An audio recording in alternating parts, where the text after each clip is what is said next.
7h53, on vous dit tout ce qu'il faut retenir dans la presse ce matin. Il y a différentes manières de faire passer un message dans la presse ce matin, Clélie.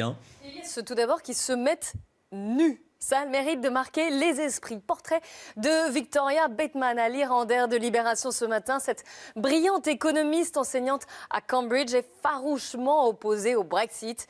Elle l'écrit d'ailleurs sur son corps nu, et elle va ainsi de conférence en plateau télé, car parfois, dit-elle, les mots ne suffisent pas.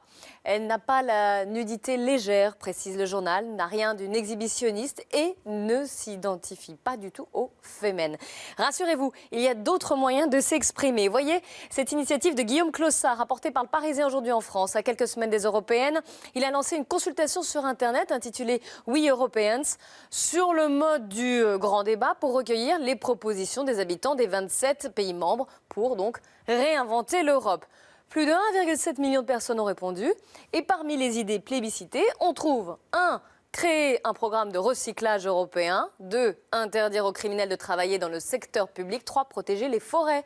Sachez que les Français plébiscitent surtout la sécurité alimentaire et que les questions de migrants, pourtant brandies haut et fort par nombre de nos dirigeants, n'apparaissent pas dans le top 10.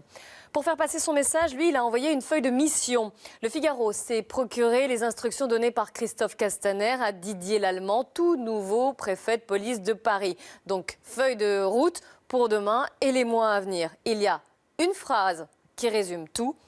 Je vous demande l'impunité zéro. C'est clair et on verra demain comment les choses se passent. Enfin, dernier message ce matin dans la presse, il est dans les Échos.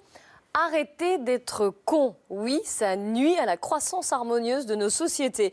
Vous avez peut-être aperçu ces 4 livres si vous arpentez les rayons des librairies. Plusieurs ouvrages abordent sérieusement le sujet de la connerie et tentent de la définir, mais aussi bien sûr de s'en protéger ou donnent des conseils. Il en ressort que le meilleur moyen, ça reste l'humour. Et vous voilà donc avec quelques conseils de lecture pour votre week-end ensoleillé.